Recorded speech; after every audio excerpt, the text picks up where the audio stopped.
Ninth Story Studios, giving story a voice.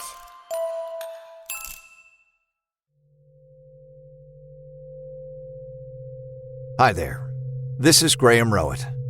Are you feeling scared? You will be. This is the Wicked Library.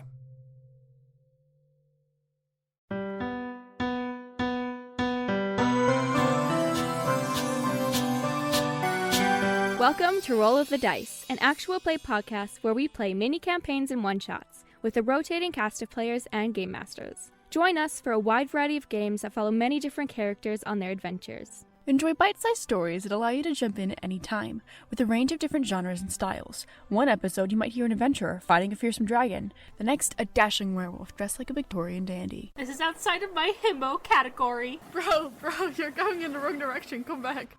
Whatever the story, we are queer artists who will always strive to be inclusive. Wow, I contain multitudes. Alright, that is a critical success. Can I stealthily cast my fishing rod? You can certainly try. I'm gonna die here. When you make a mistake, you just gotta double down sometimes. And I think That is now smart. is one of those times. Don't forget, follow us on ROTD Pod on Twitter and Roll of the Dice Pod on Tumblr for updates. See you there.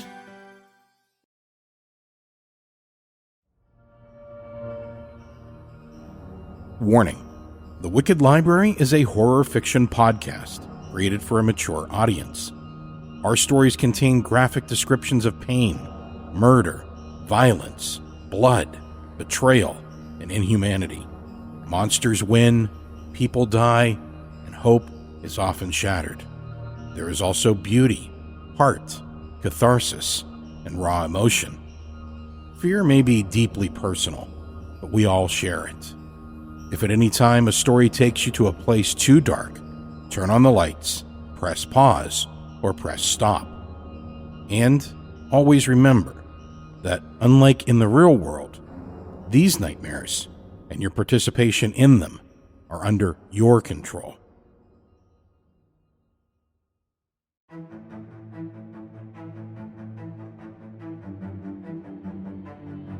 Hello there. Welcome to Season 11 of The Wicked Library. This is episode number 1119.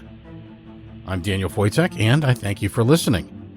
Today, we'll be presenting a story written for us by fan-favorite TWL alum author, the talented Sebastian Bendix, entitled Butane Sally and the Swamp God of Sinkhole. If you haven't already, you can grab his work on Amazon, including his amazing collection of stories, Beyond the Whale, and his brilliant young adult works, The Patchwork Girl and The Stronghold. Now, before we start today's story, a sincere thank you to those of you supporting the show on Patreon. You truly make the show possible. It's because of your support that I can continue to pay the very talented authors, voice actors, and composer. Simply, it's your support that allows me to make sure those who contribute to the show don't work for free. If you're not yet supporting the show, you can do that at patreon.com/Wicked Library. For as little as $3 a month, you can help make the show you love possible and get fun rewards. A lot of hard work and money goes into making the Wicked Library, and I really do rely on this support to help me pay the authors, voice actors, composer, and artists. In addition to knowing that you're a part of making this show possible, you can also get fun rewards like ad-free episodes at higher bit rates, access to bonus stories, and at higher levels of support, even more. You can support us at patreon.com/Wicked Library. Lastly, a huge thank you to those of you who have taken the time to leave a 5-star rating and share your review of the show in Apple Podcasts. Those reviews really mean a lot to us who create the show, and they help the show grow and help other listeners find us by increasing visibility in Apple Podcasts and other platforms. If you haven't already, we'd really appreciate you taking a few minutes to leave a 5-star rating and write a quick review in Apple Podcasts. Today's Dark Tale is told by Sarah Ruth Thomas, accompanied by a custom score by Nico Vettese of We Talk of Dreams. All scars have stories behind them. Let's find out the story behind the scars of Butane Sally.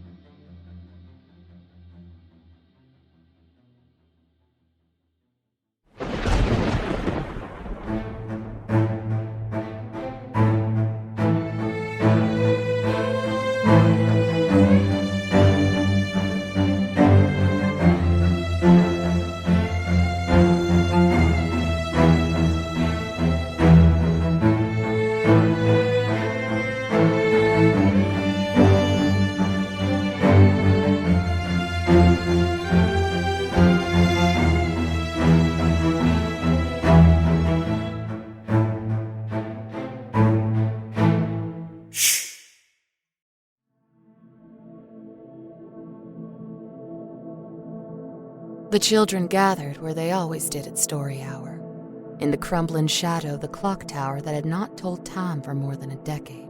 None who made their home in the burrow required help of a clock to tell time anyway.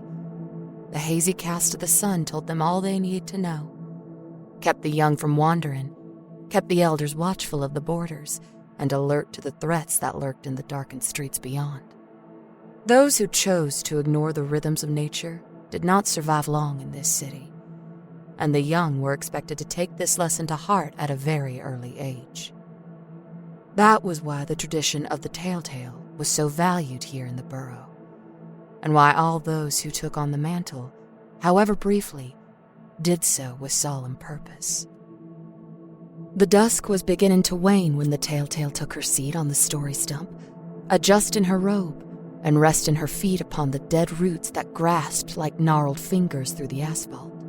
As the fire from the pit warmed her bare toes, she looked upon the flame-danced faces, recognizing many of her favorites among the gathered. Jaco, with his freckles and doubtful smirk. Wide-eyed Tandy, with her black cloud of hair. Sadie, so dark, quiet, and thoughtful. A feeling of anticipation emanated from them, as palpable as the excited whisper of breeze and the anxious crackling of flame. Tonight was the moment for which they had waited, the reward for enduring long weeks of allegory, myth, and history. Tonight, they would hear the story of the swamp god of Sinkhole, and best of all, they would hear it from one who was there. The telltale raised her hands gently, and a hush spread over the children. When she was satisfied with the quiet, she pushed back the sleeve of her robe and thrust her arm into the firelight. A gasp issued forth from the crowd. The children of the burrow were no stranger to scars. Most had a few already, but these were unlike any they'd seen. On the telltale's inner arm, from the wrist to the elbow, ran a double row of round, red welts, the alien markings of some unfathomable monster or fiend. The telltale allowed herself a moment to savor the widened eyes and jaw-dropped mouths. "Let me tell you the story of how I got these scars," she said.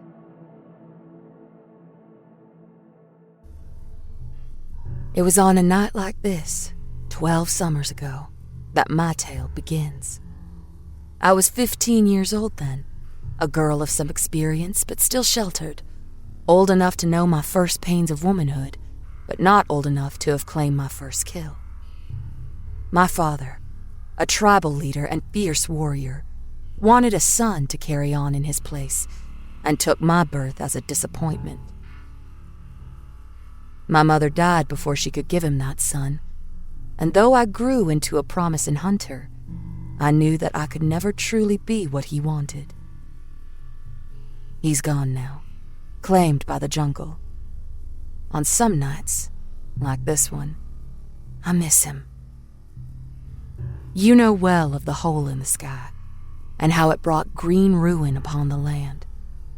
You know well of the steelstone towers, how once they stood shining and proud in man's glory, and how now they stand silent, their faces bearded in vines and thick jungle growth. Most say the ruins are haunted, but I have seen herdites making their homes within, and heard the howling of crossbred packmen carried upon the wind from their faraway rooftops. These are no ghosts, but men, both natural and unnatural, and they are far more deadly than any mere phantom. Remember that, young ones, when one of the nanas tries to scare you with tales of Yurei and banshees. You tell them that Sally gave you the truth. Those that draw breath are the true threats of this world, and ghosts are but the fears of the old. The hothouse gases released by the sun created the mutated growth in our city, and with them came an embarrassment of plant life, both beneficial and deadly. We were well aware of the hanging goiters and their spores. On more than one occasion, a young forager would get too close to the plants and trigger their defensive response, resulting in a cloud of spore gas capable of killing a large beast or even a man. One morning, a large cluster close to the village was triggered by a pack of mute animals, erupting in a cloud too vast and invisible for our village to avoid before it was too late. As fate would have it, I'd been out of the village all day, foraging for the berries that helped the old women with their aches. When I returned, I found every man, woman, and child, including my father, stricken with spore sickness. I was the only one spared. There was only one cure for the sickness, an antidote derived from a rare flower known as the jaundiced eye due to its yellow-red coloring. Most would die within a day following exposure to a spore cloud, but a few drops of the antidote were all that was needed to cure the stricken almost immediately. But the flowers that produced the antidote had grown scarce in our area. There had been none sighted growing anywhere within many miles of our village. Whoever was tasked with venturing out to find them would have to do so almost entirely on faith. Naturally, as the only one standing, the task fell on me. Before I set out, I consulted my father, who lay sick in his bed. He tried to offer encouragement, but behind his eyes I saw hopelessness. "Where will you look?" he rasped. "I will make my way northeast," I said. "Surely the flower still grows in the central forest." My father shook his head. "Do not go there," he said. "The crossbred have taken the ruins that surround the forest. They roam the pathways there in great number. You will not survive." "There is danger in any direction," I said. "What choice do I have?" "I have slaughtered a great many crossbred tribe," my father said. "If the packmen there should catch you, they will know you are of our tribe. Some of them have powers. They may even know you are my daughter. And if they know that..." By the dark tone of his voice, I knew what he meant. Some fates were worse than death. "So where am I to go?" I asked. "To the south," he said. "Over the Moanin' Bridge, to Sinkhole Swamp." Fear tightened my throat, saving me the indignity of a coward's response. Sinkhole Swamp has always been a place of great dread for all but the most feral of beasts. No legwalker, crossbred or herdite, dares dwell there. The mute animals that make it their home are said to be nightmares crawled forth from the sea, scuttling horrors so twisted and vile that to merely gaze upon them can drive one to madness. If that forsaken swamp was truly my best option, then our tribe was almost certainly doomed. But my father was right. My best chance of success, slim as it was, lay in Sinkhole. I swallowed the fear into the pit of my stomach and nodded in agreement. "You will require the rig," said Father. Our tribe, like most, was built around a cache. In the days following the Great Crash, a group of men that included my father had come upon an abandoned warehouse full of gas tanks, butane, propane, and the like. Knowing they'd make for good trade, the men stacked the tanks as high as their carts would allow, and our tribe has been using them for currency ever since. There are only a few tanks left now, but in those days, we still possessed a huge stash. For a great many years, we were known among the herdite tribes as the keepers of the blue flame. That flame has dimmed considerably now, and we go by another name. But in those days, the butane not only allowed us to survive, but to thrive. But trade was not the only way the gas brought us power. The elders also saw value in using the gas as a weapon, and thus the rig was created. A contraption comprised of a tank harness, insulated hose, and flame-resistant nozzle that could focus the stream and blast fire on anything foolish enough to get in its path. The design has been streamlined somewhat from its original inception, But in those days, the rig was an unwieldy monstrosity that was cumbersome to even the sturdiest of wielders. The notion of a 15-year-old girl effectively utilizing it would have been cause for much laughter if any of the trapsmen were capable of mirth. But as I was the only one standing, no jokes were made. Knowing that the rig was my best chance of survival, I went to the place where it was kept, an old gas station garage in the heart of our territory. Wheezy was there, sick as the others, but he managed the strength to adjust the harness for me and help to get it onto my shoulders. It was impossible for me to walk with 2 tanks, so Wheezy removed one and did his best to balance the weight. "This will have to do," he said with what little breath was left in his lungs. "Best be judicious." Wheezy insisted I test the rig outside the garage. There were a few charred mannequins out there for target practice, and despite being all but bedridden, Wheezy dragged his sorry bones outside to help me with the controls. The trigger built into the nozzle seemed easy enough to use, but aiming it with the hose attachment was a struggle. With a hand trembling from sickness, Wheezy helped set my aim at a mannequin some 20 feet in the distance and nodded. I pulled the trigger, and a jet of fire arced from the nozzle and blasted the mannequin, engulfing its right side in searing flame. Wheezy shrugged.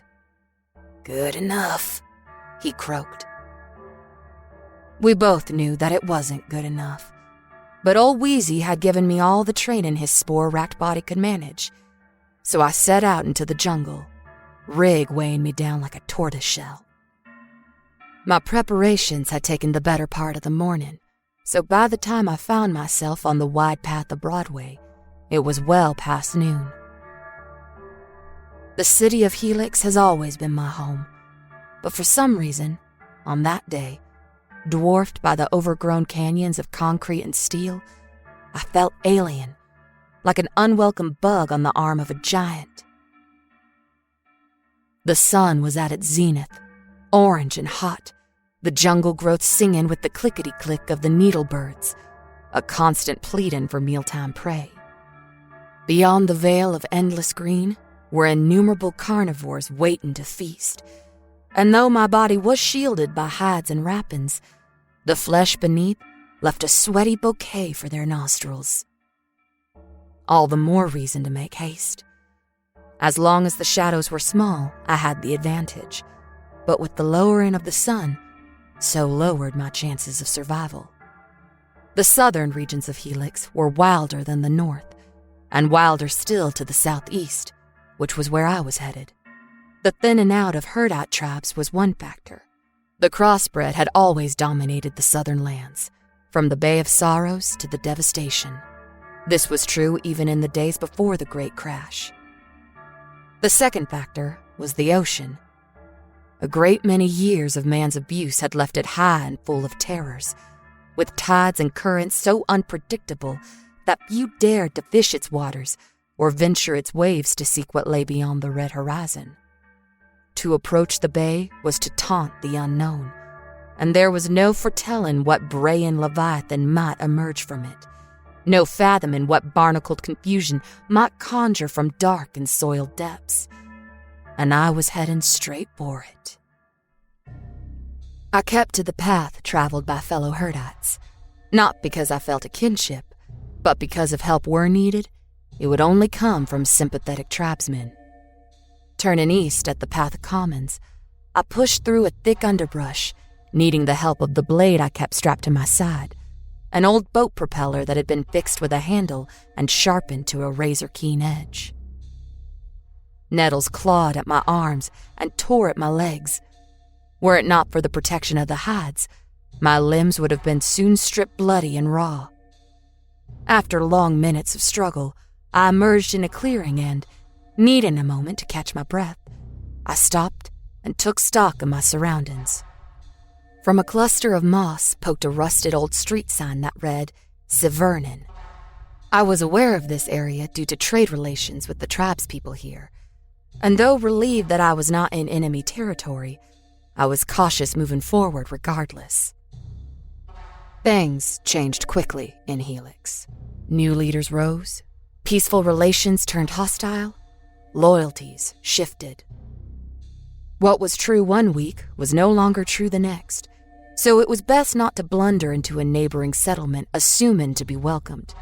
I hoped the rig on my shoulders wouldn't be taken as provocation, but still, all the same, I was glad for it. But as I reached the first row of crumbling brownstones, I knew there would be no greeting, hostile or otherwise. Through darkened portals, eyes gleamed, taking me in with equal parts fear and suspicion, but nothing emerged from the buildings to threaten or challenge. Whispered voices shadowed me as I walked on, but no rock was thrown, no spear hurled, no aggression of any kind greeted me as I made my way along the weed-cracked avenue. Was I that which they feared? A slight Herdite girl struggling beneath a flamethrower? Or was some greater threat keeping them scared in their hovels?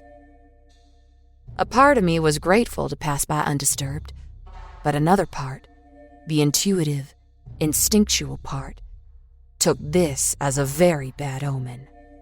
The neighborhood gave way to an expanse of iron structures and warehouses full of now useless equipment, an area once used to house the machines of industry long fallen to rust. My only path lay through this haunted area, and though there was no reason to suspect enemies lurking within the crumbling structures, a fearful pulse quickened within me. There was no part of Helix that was not infected by the hothouse growth, but there was less of it here, a stretch barren and thinning like an old man's scalp. Years of poison seeping into the ground had made the soil a sickly orange color, and the plant life here, though prodigious and deadly, withered in the pitiless sun. I heard the shuffle of feet behind me, callous skin patting on brick. My wrapped hands gripped the flamethrower nozzle as I whipped around, ready to blast my stalker to hot cinder. But there was no one behind me, neither crossbred nor Herdite. I scanned the warehouse rows for signs of attackers, but all that glared back was a patchwork of broken windows, the mocking smile of a mouth missing teeth. "I know you're there," I said to the shadows. Nothing answered. I stood there a while, waiting for some evidence of my suspicions. It was easy enough to be tricked by your ears in Helix. What sounded like a football could be revealed to be no more than a scampering rodent, or a section of sidewalk settling into the toxin-soft topsoil. But my father was thorough in his teachings, and I possessed a keen grasp of strange noises and their possible threat to my safety. I was certain the sound I heard moments before was the padding of feet. It was unwilling to face me, whatever it was, so I turned my rig shielded back on it and continued on my way south. I'd traveled no more than a few yards when I heard the noise again, more pronounced this time. Again I pivoted around to face it, expecting to see nothing, and was surprised to find a small child, no older than 9 years of age, staring back at me. I say staring because it was the eyes I remember most. Whatever life they once held was gone, replaced by an oily blackness not unlike the pools of crude that bubbled forth from the bog pits of West Carson. The child, I believe it was a boy, but in truth it was not easy to tell, was dressed in rags, his hands and feet so thick with calluses that they had formed what seemed like a protective, crust-like shell.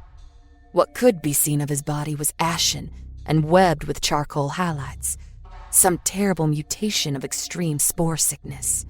The boy opened his mouth, but all that came out was a sound like a rusty hinge. "Stay back," I said, thrusting out the nozzle so he could see the warden flicker a flame. "I don't want to burn you, but if you come any closer, I will." The child croaked again, and too late I realized it was not a response, but a summoning. All around me, the sound of calloused feet skittered over weed and rock, and from the darkened hollows emerged small, emaciated beings with ashen skin and eyes of liquid black. I issued a warning blast from the rig, and the children reared back at the sight of the flame. But once it had passed, they advanced on me with a slow, confident purpose. I repeated my demand that they stay back, But the diseased children took no heed of my warning, and despite the certainty of their malicious intent, I could not bring myself to make good on my threat. These children had belonged to someone, perhaps the fearful people in those moss-coated hovels, and the thought of fire roasting them like so many sucklings was more than my conscience could bear. Turning back to my course, I fired several short blasts, just enough to clear my immediate path. But before I could take 3 steps forward, I bumbled into a snare, which tightened instantly around my ankle. A violent pull followed, yanking me off my feet, and I fell back onto the rig as it hit the rocky ground with a thunderous clang. A second pull followed, and before I had a chance to react, I was dragged, rig and all, into the darkened entryway of one of the warehouses. Scrambling in the dark, I managed to unsheath my blade and hack my ankle free of the snare. Very little sunlight managed through the broken windows, and it took my eyes a moment to adjust to the vast and shadowed space I now inhabited. I attempted to pull myself up, but the weight of the rig kept me pinned to the cement floor like a beetle on its back, my limbs flailing but finding no purchase. Panic raced in my mind, and to keep it at bay, I summoned my father's advice on what to do in such a predicament. I could have just cut myself free of the harness, but then I would not have been able to get it back on, leaving me defenseless. No, I must remain strapped in the rig while quickly getting back on my feet. After a common breath, I thrust all my weight to one side, the ballast allowing me to pull the rig onto my back and balance it there like a stick bundle. Then, using the weight to steady me, I stood. I was glad for the rig still on my back when I saw what waited for me in the shadows. Stacked high around the warehouse were large rusted drums, and judging from the sour metallic smell, I deduced they were filled with some kind of chemical.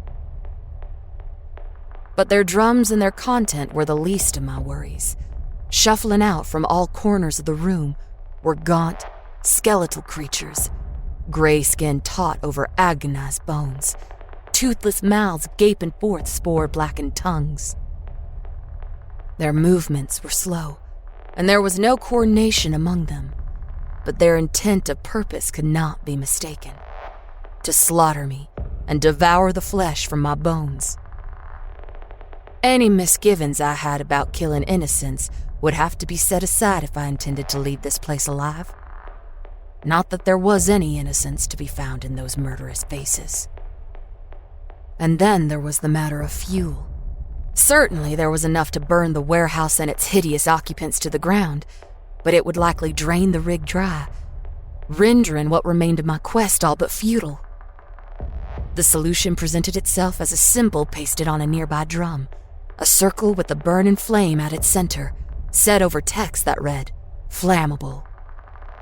Knowing what this implied, I kicked the drum over, spilling its contents onto the floor, where it expanded into an oily puddle that separated me from the children.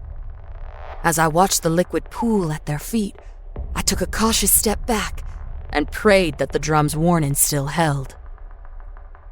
A short blast from the rig confirmed my prayers and then some. The moment the flames touched liquid, the room was lit by the blast of a small explosion, and a wave of heat hit my face.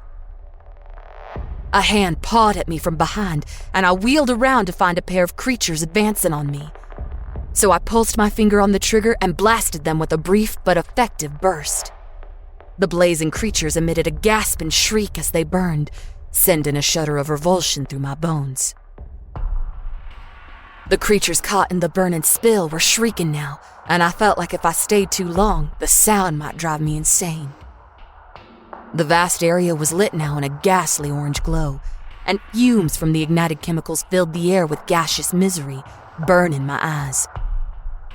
Through the tears, I glimpsed the entrance through which I'd been dragged and made my way back to it, wary of any enemies that should emerge from the hellish chaos. Sure enough, one being, a female, I think, did clamber forth in an effort to stop me, but rather than risk burning us both, I cut her down with a swing of my blade. The feeling of hacking through flesh sent my stomach into a spin. But I pushed through the revulsion and past her flailing body, to make my way out of the building. As I stumbled into the weeds, I could hear the agonized screeching of the creature's echoes behind me. Outside, any remaining creatures had scattered and fled, allowing me to catch my breath and watch as the warehouse erupted into a great wall of flame.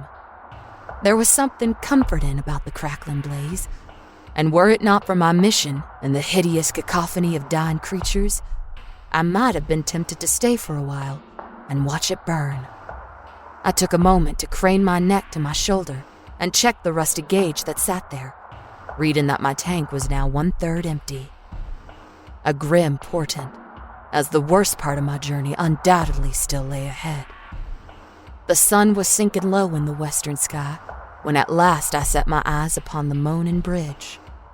Even at a distance, I could hear the haunted cry of its ancient rusted supports swaying in the wind, the eerie, plaintive sound that gave the bridge its namesake. A chill settled into my being, the combined effort of the icy ocean breezes and the foreknowledge of what awaited me upon that fearsome crossing. Many braver and stronger than I had made that journey. Very few returned, and those that did bore the scars and night terrors to prove it. As I navigated the eruption of pavement that led to the bridge, I summoned what courage I could and made solemn peace with whatever fate had in store. I took to the left side of the bridge, the stationary procession of long-abandoned automobiles appearing as a degraded snapshot of oncoming traffic. All of them were overgrown, and most were empty, but occasionally, as I passed by their murky windows, I caught sight of a skeleton inside. Some hapless motorist unwilling to flee their vehicle even after it ceased functioning. When the great crash came, there were many unwilling to let go of the old ways, and the city was, and still is, well littered with their sad remnants. Many an afternoon I found myself musing at the sight of these relics, allowing my mind to imagine what life was like in those times. Motors humming, horns braying, the oily smell of exhaust and the frustrated bustle of daily commuters. But now was no time for such musings, and this was no place for pause and reflection. This fact was soon to be proven. It was no more than 50 yards into my crossing that I heard the first scrabbling of claws high above me. Scritchety-scritch, scritchety-scritch. A billowy shadow fell over my path, and glancing up, I saw a gray-green canopy woven into the upper regions of the bridge's support cables. A sickly sort of webbing formed from excretions and seaweed. There was no way to circumvent this horrible trap, but nonetheless I moved to the far left walkway, away from its center. I'd gladly take the challenges waiting on the edge of the bridge. Unstable sections, pummeling winds, loose whipping cables, over the certain horrors that lurked at its heart. As I approached the far railing, a wet groan greeted me, the sound of struggling, water-filled lungs scraping against the wind. At first, I thought it was just the moaning of the bridge, but as I neared one of the massive supports, I saw a human-sized figure caked up against it by a hardened cocoon of sea web.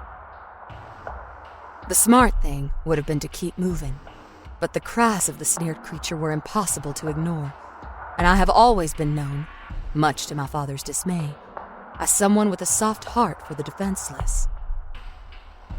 I drew close to the support, allowing the light from the nozzle's flame to illuminate the webbed area. What I saw in the flicker caused me to gasp sharply and look away. "Look at it," I heard my father say. "Look upon them and have pity." I looked. The cocoon being wriggling in the nimbus of my flame was likely a male, although, with a significant part of its body obscured, there was room for doubt on the matter. By herd-eyed standards, it was most certainly crossbred. Its twisted limbs and misshapen head would never pass for acceptable in my tribe, nor any with which we were allied. But alas, the poor wretch had found no kinship among the beastmen either. For the crossbred were proud of their mutations, seeing them not as deformities, but as the physical manifestation of their carefully cultivated animal genes. The crossbred believed themselves superior, and something this twisted and useless, a snaffum, in their parlance, could never be justified as such. The fact that this thing had grown beyond an infant was a testament to its will to survive, but will only went so far in Helix. Its luck, whatever little it possessed, had finally run out. Or perhaps the misshapen gods to which it prayed had granted yet another reprieve.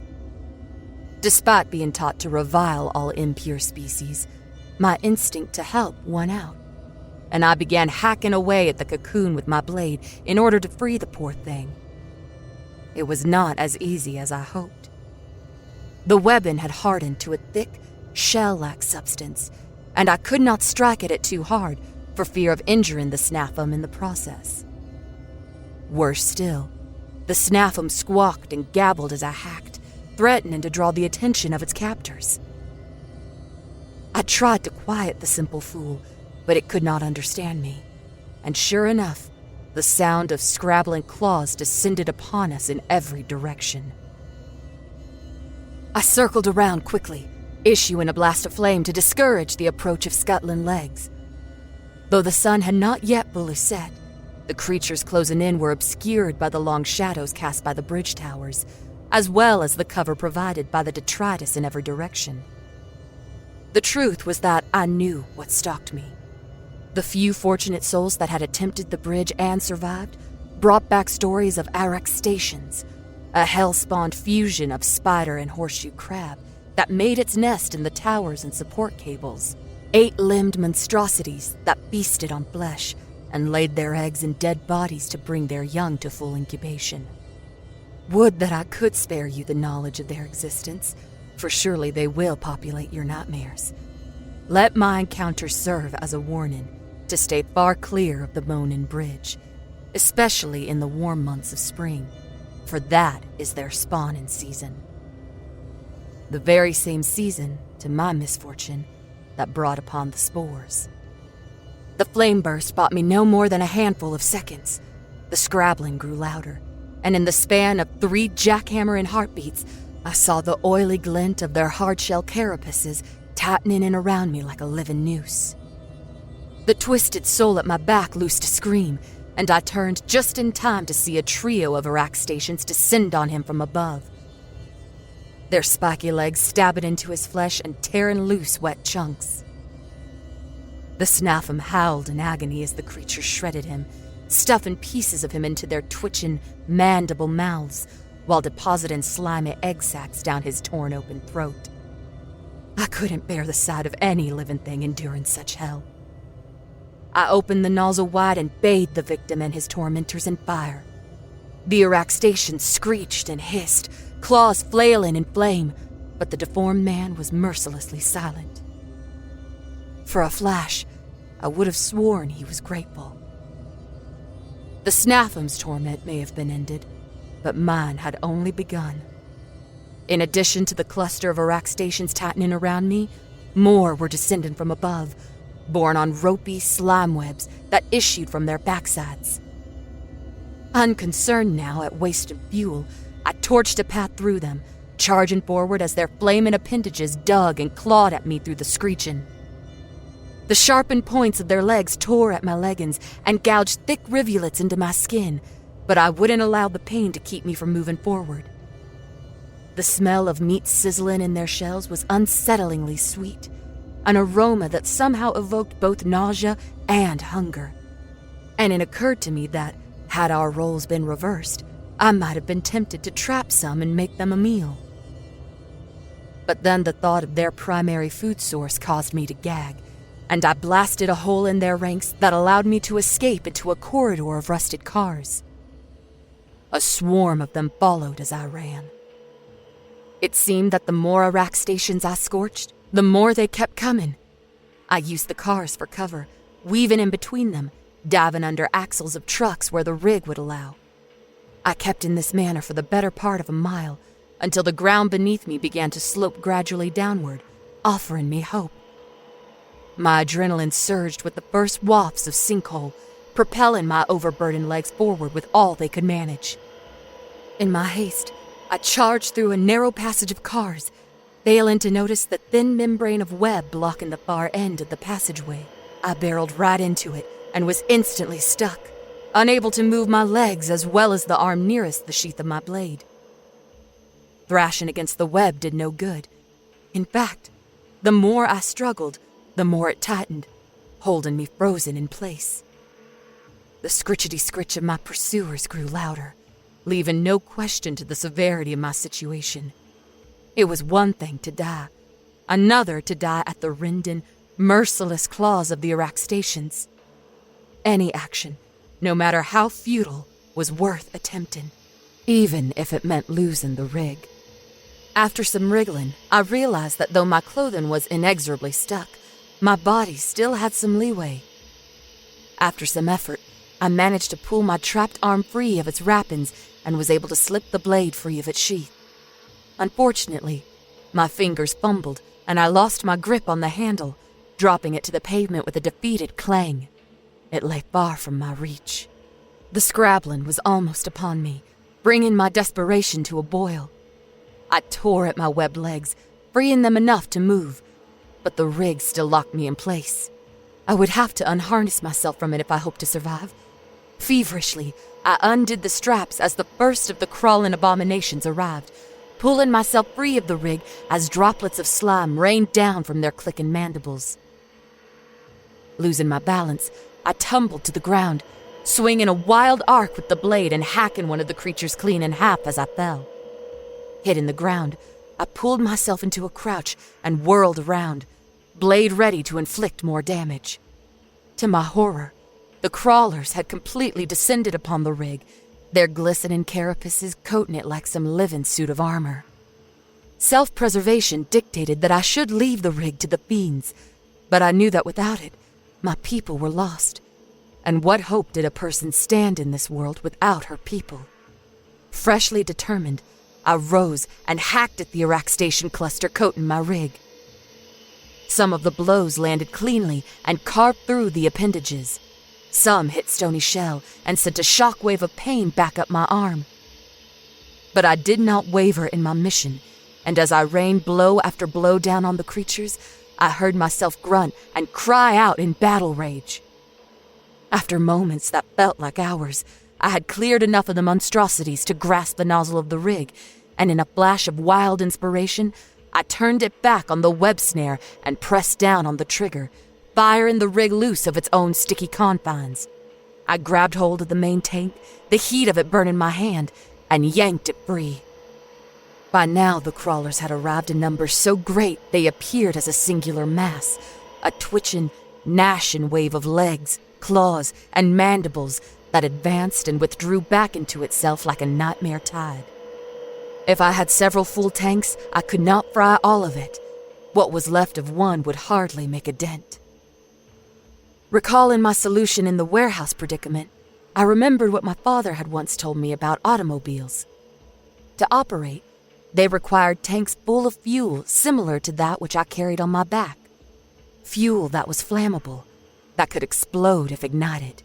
And there were automobiles all around me, as far as the eye could see.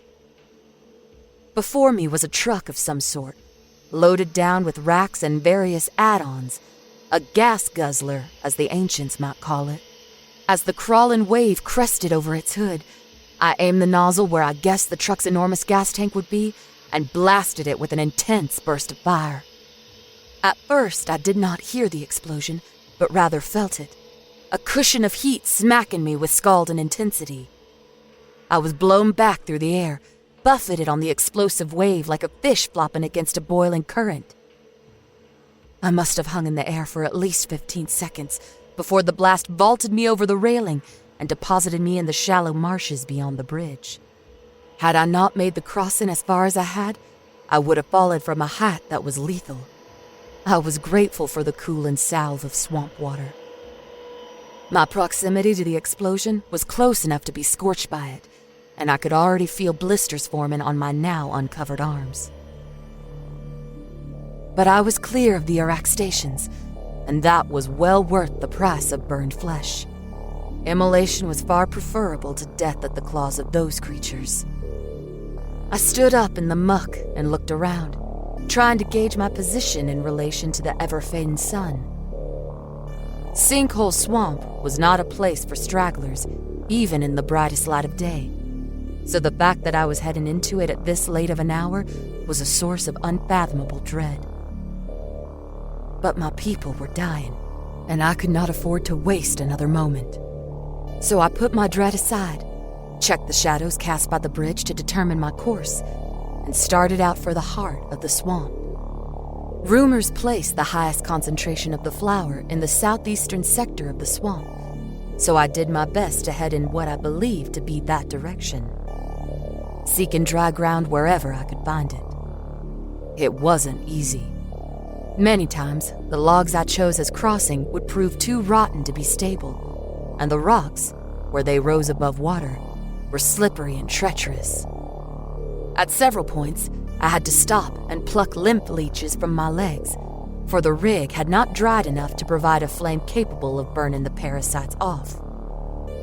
The sounds of strange jungle creatures followed me on my journey, a symphony of high whistling calls backed by a low croaking undercurrent, a swamp song in which I took little comfort.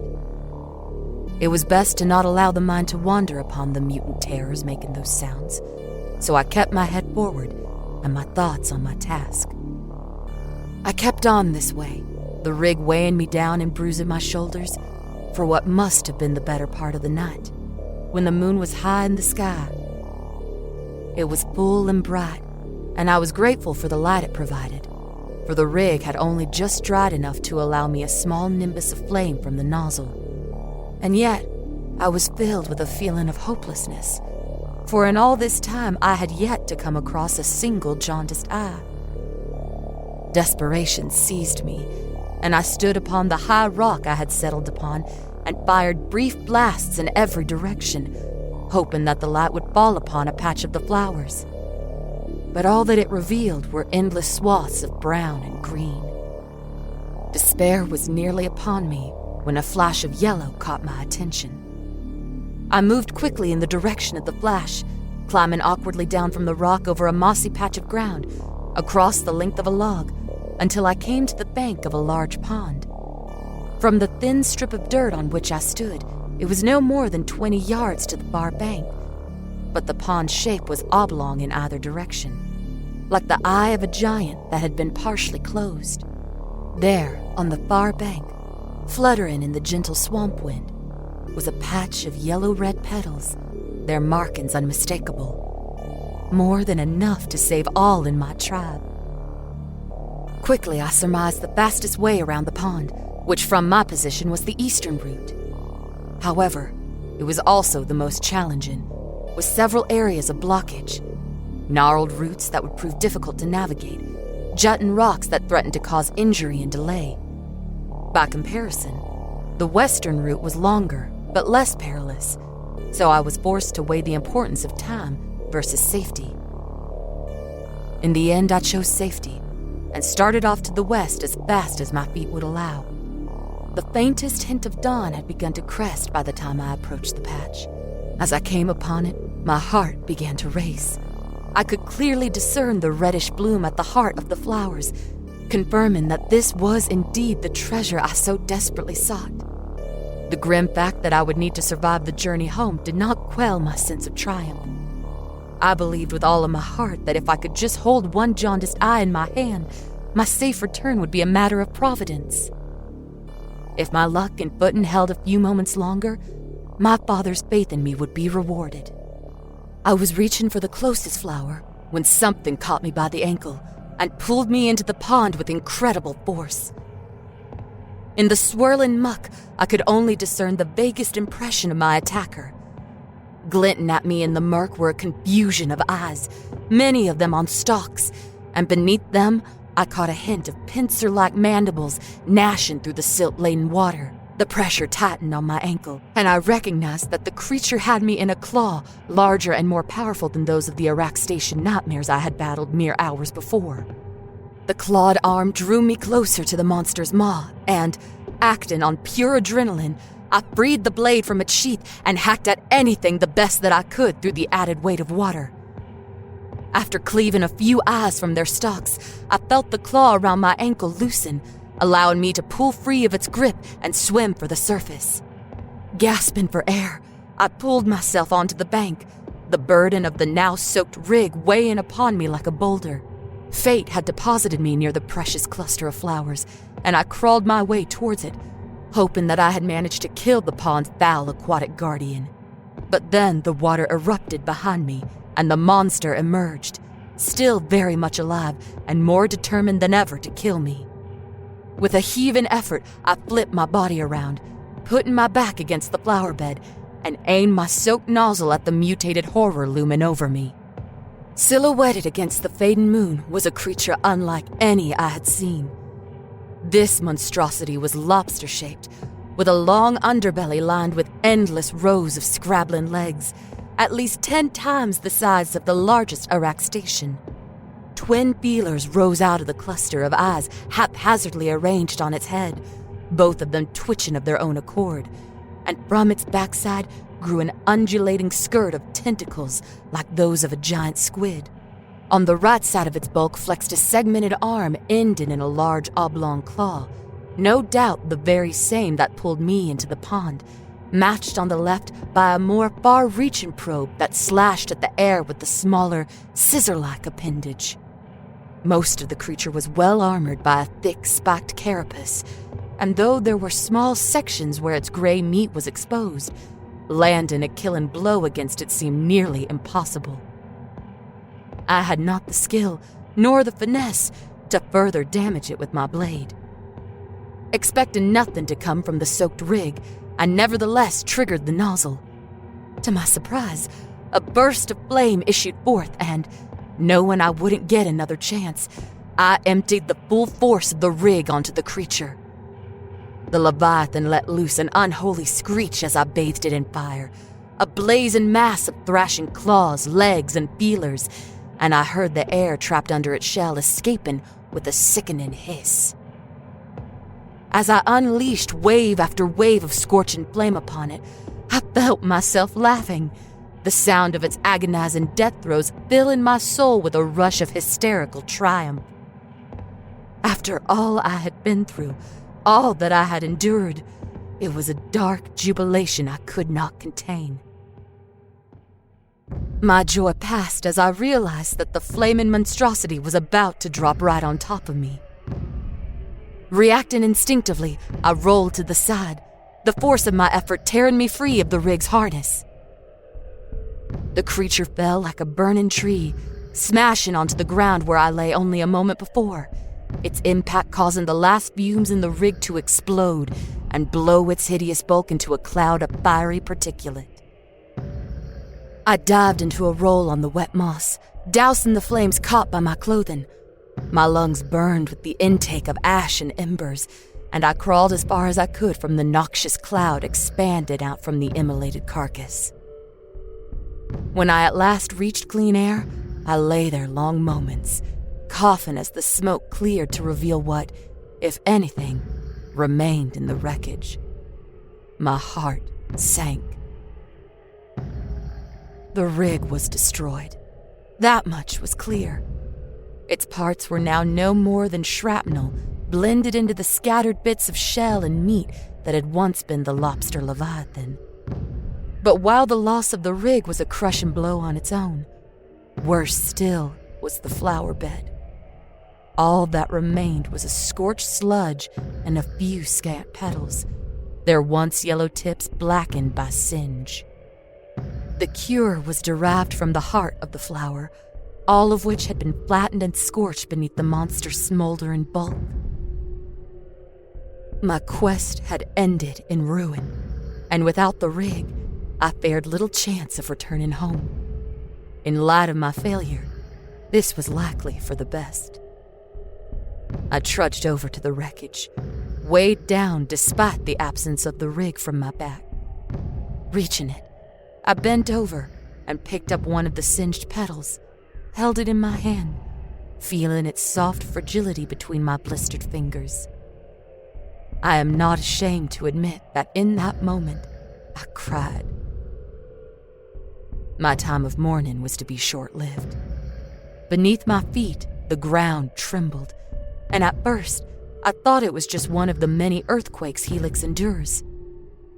But then I saw a ring of protrusions rising from the soft ground all around me, and I realized that I stood in the center of a vast maw. The mouth of some monstrosity even larger than the one I had just slain. A feeding behemoth rising to claim the carrion I had so graciously cooked for it, taking me as an unexpected but no doubt welcome appetizer. I attempted to jump free of the maw, but my legs failed, and I stumbled as the ground gave way beneath me. As I tumbled into the feeder's tunnel-like gullet, I grasped for anything that might stave my descent, any purchase to keep me from being swallowed. My hand caught in an inverted row of teeth that lined the inside of the monster's throat, some evolutionary vestige horrible to contemplate, and I hung there on the wall of the gullet. It was a feeble stay of execution, but the instinct to survive prevails in even the most hopeless of situations. For reasons I cannot fathom, I still clutched the pedal in my free hand. The scorched corpse of the clawed leviathan tumbled past me as I clung for my life, landing far below on a massive sphincter, which then opened to swallow the crisped delicacy before contracting shut again. That was soon to be my fate. With a calming intake of breath, I shut out the insurmountable doom of my predicament and tried to let my mind drift to occasions in which I was happy. The sound of my mother's voice, taken from me at too young an age. A spring afternoon hunt with my father. The jealous looks of boys when I bested them with a bow or beat them at a game of bombardment. The thoughts, few as they were, brought me a kind of peace and gave me the courage to finally loosen my grip. But instead of dropping to my death, a sharp pain gripped my upper arm, and I looked up to find that some strange, slimy tether had wrapped around it, holding me to dangle over the chasm. What I saw at the rim of the maw, silhouetted against the growing light of dawn, defied any rational explanation. It was a man, lanky but muscled, clad in stitched hides, synthetic padding, and various items of refuse no doubt pulled from the swamp. That aspect of him was not unusual. It was what he wore on his face that gave me pause. At first, I thought it was some sort of bizarre mask, but on closer inspection, I saw that it was no mask at all. It was a living creature fixed to the man's face, its ocular orbs resting where human eyes should have been, the remainder of its rubbery body draped over the back of the man's head. It appeared to be a mutated cephalopod, an octopus-like creature that had formed some strange manner of symbiosis with its wearer. The majority of its tentacles gripped the man's chiseled jawline, but one had lashed out to stay my fall and was presently all that stood between me and oblivion. "Hold on," the man said. The tentacle grasping my arm gave me little choice. There was a burning pain along my forearm as it tightened, the suckers beneath biting into flesh as it pulled me upwards. It hurt so badly that I gasped, the stench of the worm's insides filling my lungs. The next thing I knew, I was out of the maw and tossed back upon the mossy ground. The agony of my sucker-shredded arms caused my head to spin, but I forced myself to sit and look upon the efforts of my freakish savior. Carrying no apparent weapon, the man backed away from the worm, allowing it to rear up before us, a tubular giant made of flesh and teeth. But despite the monster's terrible magnificence, the man remained calm and steadfast, simply raising a hand, palm up in defense. The octopoid on his head fluctuated with internal colors, morphing from an angry red to a calming pink, transitioning finally to a cool, serene blue, all the while its tentacles undulated rhythmically, adding to the effect. The worm stood, hypnotized by the pulsating cephalopod. "Go now, Great Nguntu," the man said. "You have had your meal." And like that, the worm god disappeared back into the earth. The man turned to me, and I could make out the sharp crest of a nose beneath the living mask. Though he had saved me, I still feared him, and I felt my grip loosen on the flower petal, allowing it to flutter to the ground as he approached. I could not look away from the amber, coin-like eyes of the cephalopod, and a sudden exhaustion overtook me as the world began to melt away like a liquid veil. I remember a softly spoken command to sleep, and after that, there was only a quiet, peaceful blackness. I dreamt of a cave, some sort of grotto strewn with hanging moss and a shallow pool at its center. The man was there, sitting next to the rock on which I lay, holding the jaundiced eye petal. "What do you want with this?" he asked me, a tentacle flexed at his chin. "To save my people," I rasped. "Spore sickness." He nodded, then walked away into a shadowed alcove. I wanted to follow, but my legs were weak. I could not move. He returned moments later, or it could have been hours. He held a small vial of orange liquid. He opened my hand and pressed it into my palm. "This should be enough," he said. I tried to thank him, but my lungs could not find the breath. "Home," was all I could muster. As if in answer to my question, a great creature rose from the pool, a winged mammalian, somewhere in between a manta and a giant bat. The octopus man fastened a long, flat saddle across its back, and I surmised that the manta bat functioned as some sort of steed. The next thing I knew, I was placed into the rear of the saddle, the man seated in front of me, his hands on long reins. There was a gentle pull, and the creature rose up into the air and spread its mighty wingspan. "Hold on," the man said. I wrapped my arms around his torso. After that, I remember only the rush of wind, the joy of knowing I was going back to my people.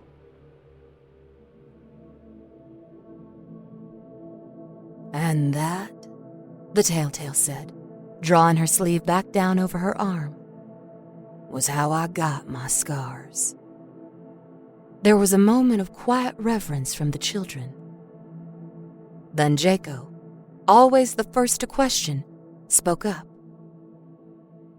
"You expect us to believe that some crossbred freak saved this tribe, when all they've ever done is try to kill us?"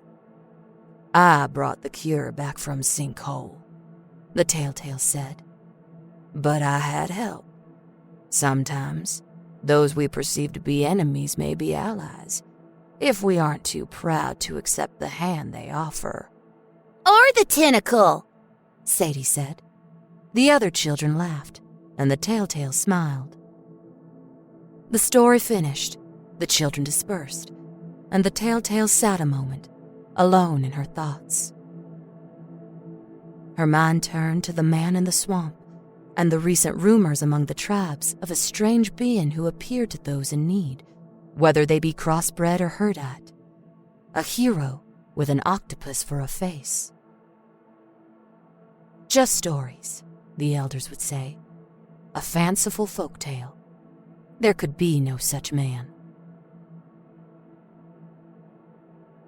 A gentle breeze ruffled the telltale's hair, carrying with it the faint scent of sinkhole. She looked up to the sky and for a moment caught glimpse of a rider. The wings of his great steed flared wide, the rustling of movement beneath his hooded shroud, the gleam of a borrowed eye. But then the phantom was gone, and the telltale rose from the story stump to make her way home.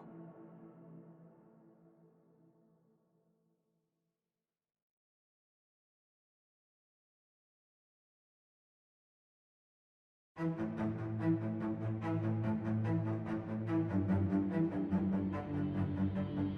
you for listening to episode 1119. Today's author was Sebastian Bendix, with his dark tale, Butane, Sally, and the Swamp God of Sinkhole. Today's story was told by Sarah Ruth Thomas. I'm Daniel Foytik, and I've been your host today. If you'd like to find more of my work, you can check out ninthstory.com, victoriaslift.com, or follow me on Twitter at dfoytik. Our Season 11 lead editor and executive producer was Scarlett R. Algie. Our resident composer and executive producer is Nico Vettese of We Talk of Dreams. Artwork for today's episode was created by Jeanette Andromeda, our art director and executive producer. Our producer is Meg Williams. Our showrunner and producer is Daniel Foytik. To find out more about all of today's contributors, please visit thewickedlibrary.com and check out their bio pages. If you'd like to help us continue to bring you our collection of dark tales, please consider supporting us on Patreon at patreon.com/wickedlibrary. You can also help us by leaving a 5-star rating and short review on Apple Podcasts. That really does matter. These ratings and reviews help other listeners find the show, which helps us generate revenue to ensure no one contributing to our show works for free. The Wicked Library is created by Ninth Story Studios, LLC. All rights reserved.